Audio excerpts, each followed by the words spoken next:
Welcome to episode 8 of our series on surnames of Southern Appalachia. It seems that doing just one video a week is not keeping up with requests, and I can tell that from some of your comments you'd like a quicker response from me. I could present a second video each week, but I need your help.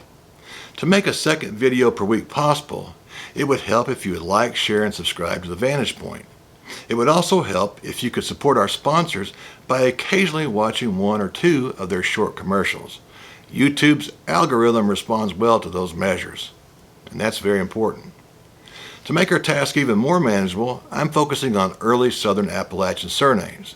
I also want to include Mick and Mac names to help folks determine if their surnames are of Irish or Scottish origin. So please, help me get the word out. As always, each of the names we'll examine today was requested by folks in our YouTube community. In case you missed the previous videos on surnames, I'll post a link to them in the comments section. So today on The Vantage Point, we're going to jump right in and look at the origins and meanings of 10 family names found in Southern Appalachia. I hope you'll join me. Let's get started. Gibson, number 1. In the old days in Great Britain, Gib was a popular given name. Gibbs or Gibson, of course, applied to someone who was a son of Gib. The surname is found in England, but it rose to some prominence in Scotland, where the Gibson family was a sept of the Clan Buchanan. If you watched 1995's Braveheart, you know that Mel Gibson can sport a decent Scottish brogue, although I heard more than one Scot complain that he missed the audible mark. When Gibson attended the Academy Awards that year, he proudly wore his family tartan kilt.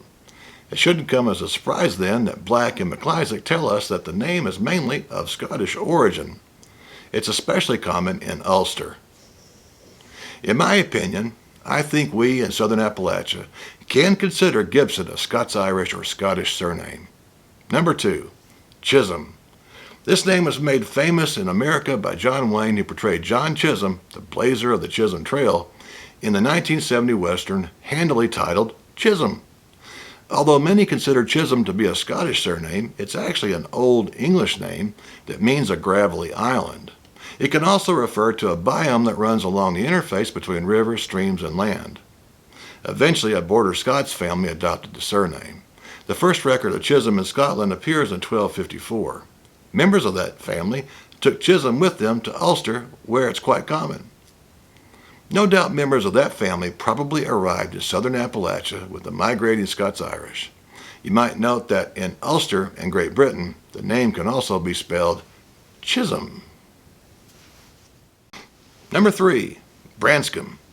Branscomb is a rustic surname from the southwest of England in the picturesque county Devon. According to Henry Harrison in Surnames of the United Kingdom, it means something like a valley of corn. It's worth pointing out that George Fraser Black, Edward McIsaac, and Robert Bell make no mention of Branscomb in their regional books. While the name might be found elsewhere in Great Britain and Ireland, it's not common.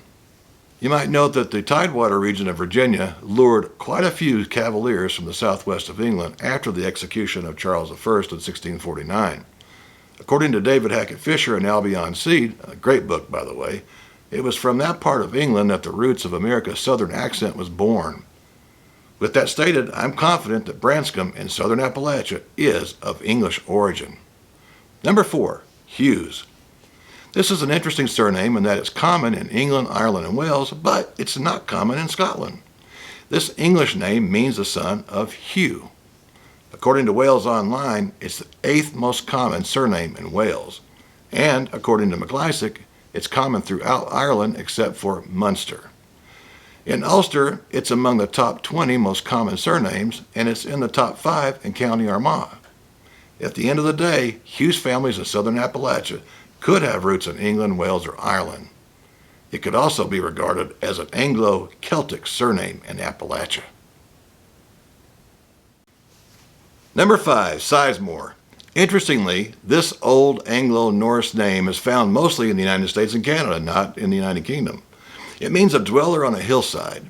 It most likely originated in northeastern England, where there were plenty of familial contacts between Angles and Vikings. I should point out that Americans often think that Anglo-Saxons composed one ethnicity. That's just not the case. The further back in time one looks to the mid-4th century, we find Angles, Saxons, Jutes, and Frisians living as separate nationalities in different parts of Great Britain had their own little kingdoms. The Angles came from Jutland, where modern-day Denmark is located, and settled more in the north, middle, and east of England, as well as southeastern Scotland. The Saxons immigrated from extreme northern Germany and settled in the south. They formed kingdoms like Sussex, Wessex, and Essex. The Jutes were also from Jutland, hence their name, and they settled in what is today Kent, that's down in the southeast. The Frisians settled on the east coast of England, and like their Friesland Dutch cousins, they built windmills. Here's an interesting tidbit of information for you. Their language over on the continent is really close to English. Number 6, Kirkland. This Northern English Scandinavian surname means churchland. In addition to Northern England and the Scottish border region, Black argues that there are multiple places in Scotland where the Scottish version could have originated. He points out that Dumfries, Ayr, Lanark, and Stirling are likely places. It's interesting to note that Kirkland families have held land in Scotland since 1280, so it's been there for quite a while. Kirkland does not have a large presence in Ireland, including Ulster or Wales. It looks like American lines of Kirkland would have originated in Scotland from the central belt southward to the border region in England. You might note that Kirk, which means church, originated with Danish Vikings. That name was so entrenched in Scotland that the Church of Scotland is often called the Kirk. Number 7, Robertson or Roberts. The son of Robert has deep roots in Teutonic Europe. The personal name Robert originally meant bright fame. It's found as Roberts in England and Ireland. Roberts is the sixth most common name or surname in Wales. Robertson has a small presence across southern Great Britain and the Republic of Ireland, but it's quite common in Ulster and lowland Scotland. It's worth pointing out that Robertson is so common in Ulster and Scotland that Edward MacLeisigh, the author of Irish Surnames, calls it a Scottish name.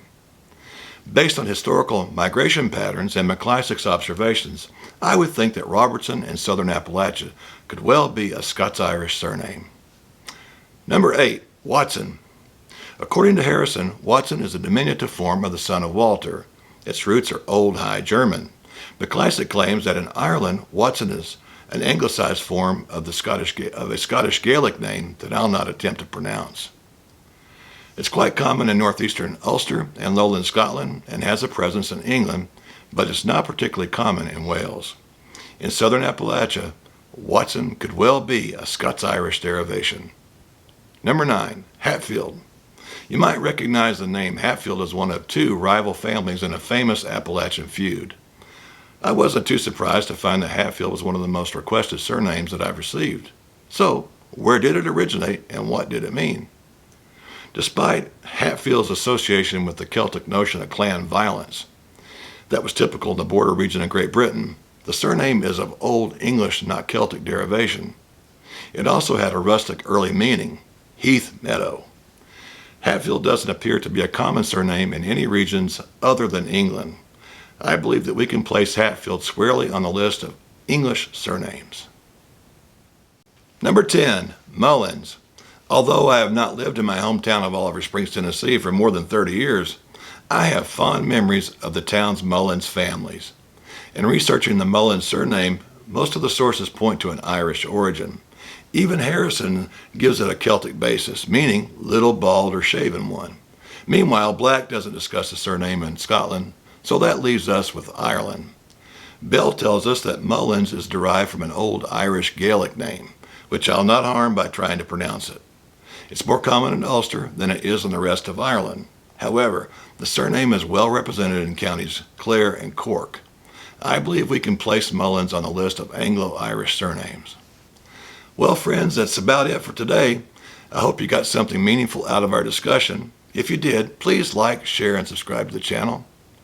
I invite you to check out all the videos on The Vantage Point. And I look forward to seeing you again here on The Vantage Point. God bless you and yours. Bye-bye.